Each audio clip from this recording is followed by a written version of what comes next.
재판부의 판단에 경의를 표합니다. 그 위에 드릴 말씀 없습니다.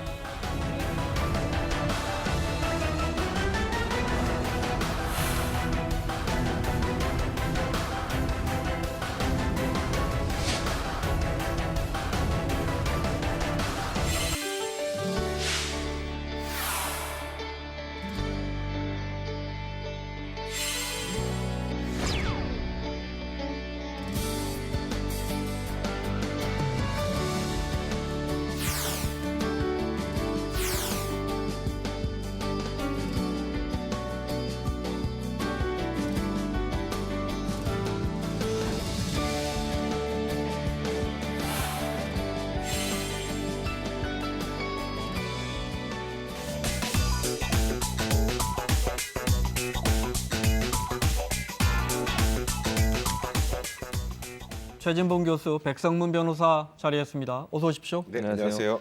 오늘 첫 번째 주제 보겠습니다.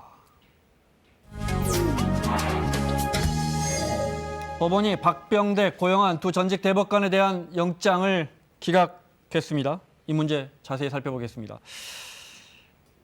박병대, 고영한 두 전직 대법관 한 명 정도는 발부될 거라는 전망이 많았어요.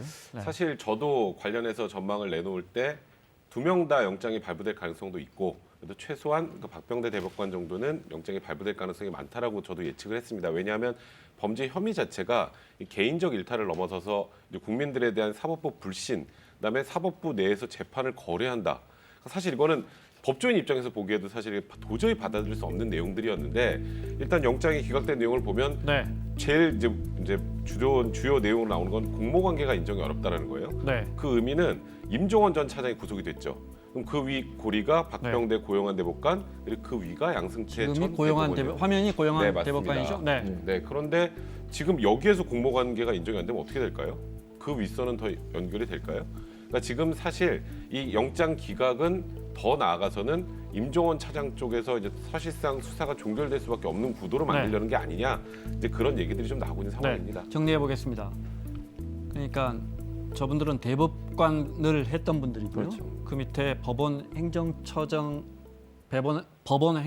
하던 임종원 실장은 임종원 전 처장은 차장이죠. 차장. 영장이 발부가 됐어요. 그렇죠. 네. 그럼 이제 상식적으로는 이분들이 지시했거나 뭐 서명했거나 책임을 져야 할 거라고 생각했는데 사실은 영장 심사하면서는 공모 관계가 입증이 안 되고 혐의도 잘 입증이 안 된다 이렇게 밝혔어요. 그렇죠. 그러니까 저는 이렇게 생각해요. 임종원 전 차장이 구속되는데 결정적인 역할을 했던 게 뭐냐면 임종원 전 차장이 지시를 받고 했던 일선 판사들의 진술이에요. 그 진술이 일정 부분 들어와 있거든요. 그러니까 네. 임종원 전 차장이 지시를 해서 이렇게 행동했다. 근데 그게 일정 부분 좀 이제 받아들여진 것 같고 지금 문제는 뭐 임종원 전 차장은 입을 닫고 있어요. 구치소에 수감돼 있는데 조사하는 과정에 있어서 지금 본인의 상관이었던 지금 고영환 그다음에 박병대 이 두 사람이 처장을 했잖아요. 법원 행정처장을 했는데 이 사람들의 지시에 대해서 구체적으로 지금 진술을 안 하고 있어요. 그러니까 아마 이제 법원에서는 그걸 가지고서 이게 이제 진술이 없기 때문에 아직 공모관계가 확인되지 않았다 이렇게 지금 얘기를 하고 있는데 그건 네. 저는 국민들 입장에서 받아들이기 힘들다는 생각이 들어요. 그러면 이렇게 생각할 수 있잖아요. 꼬리 자르기밖에 안 되는 거 아니겠습니까? 임종원 전 차장선에서 끝내고 또 임종원 전 차장 위로는 전혀 처벌을 못 받게 하는 그런 상황이 되는 거니까 이건 네. 좀 문제가 있고 또 하나 제가 꼭 말씀드리고 싶은 건 임종원 전 차장이 만약에 혼자서 알아냈다면 왜 혼자서 무슨 이익으로 어떤 이유로 이런 엄청난 일을 혼자서 했겠습니까? 그건 상식적으로 납득이 안 되고 설명이 안 돼요. 네. 위에 지시가 없었다고 하면 그런 차원에서 본다면 물론 뭐 판사가 판결을 내린 거에 대해서 제가 뭐라고 왈가왈부하기 싫습니다만 그럼에도 불구하고 국민들이 볼 때는 네. 구속영장 발부가 안 된 부분에 상당히 의문을 갖고 있다는 건 분명해 보입니다. 영장이 기각된 두 전직 대법관의 이야기 들어보겠습니다. 전직 대법관 신분이 결정에 영향을 미쳤다고 보십니까? 재판부의 판단에 경의를 표합니다. 그 위에 드릴 말씀 없습니다. 국무총리직 제안받으신 게 대가성이 없다고 생각하시는 건가요? 사법농단 의혹 사건이 후배들이 알아서 벌인 일이라고 생각하십니까? 더 이상 드릴 말씀은 없습니다. 블랙리스트 지시 안 하셨습니까? 김영기 실장 만나셔서 강제징용 얘기는 안 하셨어요? 영장 기각 소감 한마디 부탁드립니다. 아이고 불쾌한 추위에 소감. 고생들 많습니다. 예. 다음에 말씀 인사기록 삭제 정황이 있는데 그 부분에 대해서는 어떻게 생각하시나요? 다음 기회에 지금 수사 중이니까. 자, 큰 틀에서 보면 판사가 판사에 대한 영장을 발부할 것이냐, 그 판사 중에서도 뭐 법원에서 가장 높은 위치에 있던 분들의 영장을 발부할 것이냐, 발부하지 않았습니다. 둘 다요. 하나씩 살펴보겠습니다. 박병대 전 대법관, 우리가 저 일제 강제징용 네. 피해자들 소송에서 일본 기업들과의 배상 소송에서 소송에 개입했다. 네. 뭐 이 정도는 알고 있거든요. 네, 어떤 혐의를 받고 있습니까? 일단 저 강제징용 피해자 소송과 관련해서 네. 대법원의 이제 재상고심 재판이 거의 사실상 무기한 연기됐다가 얼마 전에 이제 선고가 나지 않았습니까? 네. 그 과정에서 이제 외교부 그다음에 정부의 또 김기춘 실장이나 이게 이 안에서 또 거기다 관련해서 김앤장에서 또 변론하고 있었는데 이 사과 커넥션 비슷하게 해서 일단 김앤장에게는 어떻게 하면 지원할 수 있는지에 대한 자료를 주고 이건 사실 제가 듣고도 제 네. 귀를 좀 의심했던 내용인데 이제 그런 그게 박병대 전 안 하고 대법관입니까? 다 관련이 되는 양승태 거죠. 대법원장이 아니고. 근데 그거는요 사실 누구 한 명이라고 딱 특정하기가 좀 어려운 상황이죠. 네. 박병대 대법관이 그 당시에 이제 대법관 중에 한 명이 법원행정처 처장을 맡는데 네. 사실 대부분 다 법원행정처에서 나왔던 얘기예요. 그래서 네. 임종원 법원행정처 차장이 구속된 것도 결국 법원행정처가 이상하게 움직였기 때문인데 그러면 처장의 승인 없이 차장이 밑에 그냥 차장이 마음대로 있겠느냐? 했다라는 내용인데 근데 이제 어쨌든 법원은 그 두 사람의 공모 관계라든지 뭐 범죄 행위가 잘 드러나지 않는다 이렇게 판단을 근데 이제 했어요. 박병대 전 대법관 이런 얘기를 했습니다. 그러면은 이병기 실장을 만나고 김기춘 실장 만나서 무슨 얘기를 했느냐? 네. 그래서 그럼 이제 이 일제 강제징용 이 재판과 관련해서 뭐 네. 우려가 나오고 이런 건 아니냐라고 하니까 네. 갑자기 뚱딴지 같은 얘기입니다만 전 개인적으로 국무총리직을 제안받았다는 거예요. 네. 그럼 국무총리직은 아무 대가 없이 받았느냐? 아니 결국은 안 되지 않았느냐 국무총리. 그러니까 아무 대가한 게 없었다는 거예요. 그리고 일제 강제징용 이 관련해서는 네. 그냥 본인의 입장을 잘 모른다, 기억이 나지 않는다라는 취지로 지금 대답을 하고 있는데 법원에서 아까 공모관계 입증이 안 됐다는데 영장 기각의 또 중대한 사유 중에 하나가 뭐냐면요. 네. 이제 증거 다 수집했으니까 이제 증거 인멸의 우려가 없다는 부분이에요. 아니 공모관계를 입증할 증거가 아직 수집이 덜 됐는데 모든 증거가 수집됐다는 것도 좀 앞뒤가 안 맞는 거고. 네. 이제 그러다 보니까 물론 저도 뭐 영장 전담 판사의 판단은 존중합니다만 사실 좀 석연치 않은 부분이 있는 건 사실입니다. 네. 그러니까 검찰 입장에서는 박병대 전 대법관이 박근혜 정부로부터 국무총리 제안까지 받았다는 것은 네. 그것은 뭔가 예를 들어 한일 관계에서 그 징용 관련 재판 그거 좀 재판 좀 뒤로 미루고 혹시라도 우리 저 징용 피해자들이 승소하는 일 없도록 네. 뭐 그런 걸 좀 해주면 아유 우리가 저 대법관들 중에 훌륭한 분들 국무총리로 모셔오고 이런 네. 뭔가 오고 간 것이 있는 거 아닌가 이렇게 그렇죠. 의심하고 있다는 뜻입니까? 그렇게 의심이 될 수밖에 없잖아요. 지금 상식적으로 생각해서 그러면 국무총리직을 제안받았다고 했는데 네. 아무런 이유도 없이 국무총리직을 제안받을 이유가 없잖아요. 이 사람이 뭔가 그 당시에 박근혜 전 대통령 정부에 기여한 부분이 있기 때문에 그런 거 아니겠어요? 네. 그런 차원에서 본다고 하면 이거는 주고받기가 되는 거죠. 뇌물성으로 그야말로 뭔가 정부가 원하는 걸 해주고 법원으로서 뭐 법원에 있는 한 사람이 그걸 혜택을 누리고 네. 또 이것뿐만 아니라 상고법원 문제도 계속 논란이 됐던 거 아니겠어요? 왜 사법부가 저렇게까지 박근혜 정부에 여러 가지 일들에 개입을 해가지고 박근혜 정부가 원하는 대로 재판도 내려주고 또 이런 우리 국민이 정말 피해를 봤던 징용 사건 같은 경우도 일본에게 유리한 쪽으로 판단이 내려지게 만들고 그러니까 재판을 지연시킨 거죠 결국은. 물론 최종 판결은 우리 징용 피해자들이 유리하게 나왔지만 재판을 지연할 이유가 없는 거잖아요. 저건 어떻습니까? 그때 이제 외교부한테 예, 관련 의견서를 내라. 그랬죠. 이렇게 대법원이나 법원행정처에서 예, 뭐 의견 제시를 했다는 거 아니에요? 그랬죠. 내규도 바꾸고? 예. 그게 그랬다는 무슨 거죠. 말입니까? 그러니까 첫째는 의견서를 내라고 한 것은 네. 그 의견서를 가지고서 들어오면 그걸 네. 가지고 이 재판을 좀 연장해 보겠다는 거잖아요. 네. 그걸 미리 공모하고 했다는 거 이 아니겠어요? 재판을 연장하기 위해서 예. 사실 법원은 절대 개입하면 안 되는 안 되는 곳인데 거죠. 외교부에게 예. 이 재판 연기하기 위해서 이러이러한 과거에는 어떻게 해서 이 재판이 흘러왔는지 과거 상황을 자세히 해서 의견서를 내세요. 예. 이렇게 그리고 했다. 또 이 말. 김앤장에도 그렇게 한 겁니다. 그러니까. 네. 그러니까 좀 전에 말씀하셨던 것처럼 그야말로 재- 재판 개입이군요. 판사는 네. 심판이잖아요. 네. 심판은 양쪽 다 개입을 하면 안 되는데 네. 이 지금 강제징용 재판을 연기해야 되니까 연기를 네. 하려면 명분이 있어야 되잖아요. 그죠? 그 명분을 어떻게 만드나요? 외교부에서 의견서를 내고 네. 그리고 김앤장에서는 이런 의견서를 같이 내십시오. 그럼 우리가 연기하겠습니다.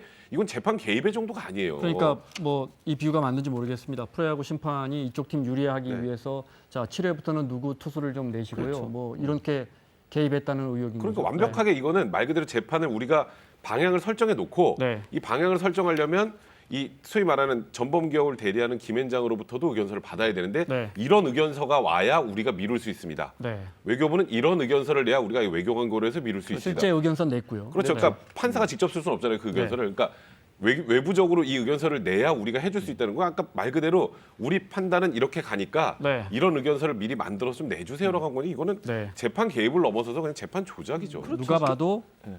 우리 강제징용당한 우리 국민들에게 불리한 재판이 되도록 한 게 아닌가 하는 맞습니다. 그런 의혹입니다. 박병대 전 대법관이 어제 영장심사에서 기문이망이라는 표현을 썼다고요? 이런 표현 쓰면 그러니까 어머니가 문에서 기다리신다? 네. 우리 노모가 기다리신다? 이런 표현 쓰면 영장 기각되는데 좀 도움이 됩니까? 그러니까 원래 네. 이제 뭐 부모님을 모셔야 될 그런 사유들이 있으면 나머지 혐의들로 봤을 때 조금 뭐 예를 들어서 부모님을 모시게 되면은 네. 아무래도 도주의 우려가 좀 적지 않습니까? 네. 근데 그렇다고 해서 이제 이런 내용들을 쓰는 게 영장 실질심사에 큰 도움이 안 되는데 네. 사실 어쨌건 대법관까지 지낸 분 아니겠습니까? 네. 영장이 기각될 때 필요한 것들 모든 걸 다 집어넣은 거예요. 그러니까 이런 것도 어느 정도 뭐 이게 결정적인 네. 상황은 아니었겠습니다만 네. 이런 것도 반영을 해서 영장이 기각됐다 봐야 하여튼 될 뭐 것 같습니다. 기각됐습니다. 네. 고영한 전 대법관 혐의도 간단하게 또 왜 기각됐는지 한 번만 더 정리해 주시면 네, 일단 고영한 대법관 같은 경우에는 이제 영장 실질심사 과정에서 이렇게 얘기했다고 합니다. 내가 그래도 혐의가 제일 약하다. 네. 근데 그 별로 약하지 않습니다. 부산 스폰서 판사 비위무마하는 것과 또 관련된 재판에 개입했던 영향이 있었고요. 또 상고법원 설치 반대하는 판사들 부당 사찰한 혐의도 있었고 네. 통합진보당 의원들 지위 확인 소송 관련해서 헌법재판소가 아니라 이건 우리가 판단할 일이야. 네. 그러니까 이대로 해 하고 법원행정처 지침을 내려보내서 1심에서 우리 이건 헌재에서 판단한 거니까 우리 거 아닌데요? 해서 각하했던 사건이 항소심부터 네. 기각. 그러니까 말 그대로 이건 우리가 심사해야 되는 거고 심사해 보니까 이거는 당연히 지위를 유지하는 게 아니네라고 판단을 하게 만들었다는 거거든요. 네. 이것도 사실 약한 혐의라고 할 수는 없는 거죠. 근데 이것 역시 또 고영한 대법관 역시 일부 범죄와 관련해서는 공모관계 소명이 좀 부족하다는 고영한 전 얘기들이 대법관이 나왔던 이제 거죠. 뭐 예를 들어 임종원 차장이 양승태 대법원장이랑 직거래, 쉬이 말해서 직거래한 직고하고 거고 이래서 나는 네. 가운데서 몰랐다. 껴있어서 잘 몰랐다. 뭐 이렇게 그러니까 이야기했다고. 공모관계가 인정이 안 됐다라고 하는 겁니다. 네. 그것도 사실은요. 그 자기가 자기를 디스하는 거 아니에요? 그러니까 자기가 처장인데 자기를 패스하고 그냥 밑에 있는 차장이 뭐- 대법원장하고 그렇게 했다고 하는 것도 본인이 네. 그 제의를 그게 상식적으로 이해가 안 되는 부분이기도 하고 네. 그런 점에서는 좀 이런 논리가 받아들여졌다는 것 자체가 사실 좀 황당하다는 문제는요. 생각이 자, 네. 결제 같은 걸 하잖아요. 결제 본인들 서명이 다 있습니다. 네. 근데 그럼에도 고영한 대법관 불구하고 같은 인정이 안 경우는 된 판사 거죠. 블랙리스트에 서명이 네, 있죠. 그렇죠. 네. 알겠습니다. 마무리를 해야겠는데 이 사법농단 사건의 가장 위에 양승태 전 대법원장이 있습니다. 아마 이 두 사람의 영장이 발부되면 바로 소환할 생각이었을 겁니다. 그렇죠. 스텝이 많이 꼬였습니다. 지금 현재는 그렇습니다. 네. 그래서 당장 소환하기보다 제가 볼 때는 일단 수사를 봉하기 첫 번째 결정은 이렇게 검찰 입장에서는 네. 이걸 다시 재청구할 거냐 말 거냐 결정해야 된다고 봐요. 그러니까 다시 재청구해서 구속영장을 청구할지 아니면 네. 그냥 불구속 상태에서 기소를 할지 이걸 네. 결정해야 되고요. 그리고 나서 양승태 대법원장에 대한 수사가 이루어질 것으로 보여지기 때문에 제가 볼 때는 좀 늦춰질 수밖에 없는 상황이다. 네. 그런 상황. 알겠습니다. 하나만 더 여쭤볼게요. 이거 저 국민들이 관심도 많고 알아야 할 것 같아서요. 네. 김앤장 압수수색 있지 않습니까? 네, 우리나라 그렇습니다. 뭐 저 최대 로펌이죠. 네. 여기가 이제 저 일본 기업들 네. 변론하고 네, 있었죠. 그렇습니다. 네. 네, 여기를 지금 이 전 대법관이나 양승태 대법원장이 이 김앤장 변호사들 직접 만났다는 거 아닙니까? 수시로 수시로 접촉을 만났다는 거 했다는 아닙니까? 겁니다. 변호사시니까요. 네. 뭐 재판 맡으시면 그 판사한테 전화도 하고 그 방에 가서 제 피의자가 사실은 이런 사정이 있습니다. 차도 한 잔 마시고 그럽니까? 좀 그럴 수 있었으면 좋겠네요. 농담이고요. 사실 이게 제가 이렇게 예를 들어드릴게요. 저 연수원 교수님이 이제 판사십니다. 근데 하필 제 사건이 연수원 교수님이 이제 담당을 하게 된 거예요. 그때 그 전에 제가 네. 그 대리인이 된 걸 알고 이렇게 얘기를 하시더라고요. 문자로 와서 앞으로 이 재판이 끝날 때까지 나랑 일체 연락을 하지 말 거. 네, 그게 그게 원칙입니다. 정상입니다. 네, 알겠습니다. 자, 백성문 변호사, 최진봉 교수와 함께하고 있습니다. 지금 들어온 소식 하나 전해드리겠습니다. 세월호 불법 사찰 지시 혐의를 받고 있던 이재수 전 기무사령관이 투신했다는 소식이 들어와 있습니다. 세월호 불법 사찰 지시 혐의를 받고 있던 기소됐죠 이미? 네. 그렇습니다. 이재수 전 기무사령관이 투신했다는 소식이 들어와 있습니다. 자세한 소식은 이어지는 5시 뉴스에서 전해드리도록 하겠습니다. 두 번째 주제 보겠습니다.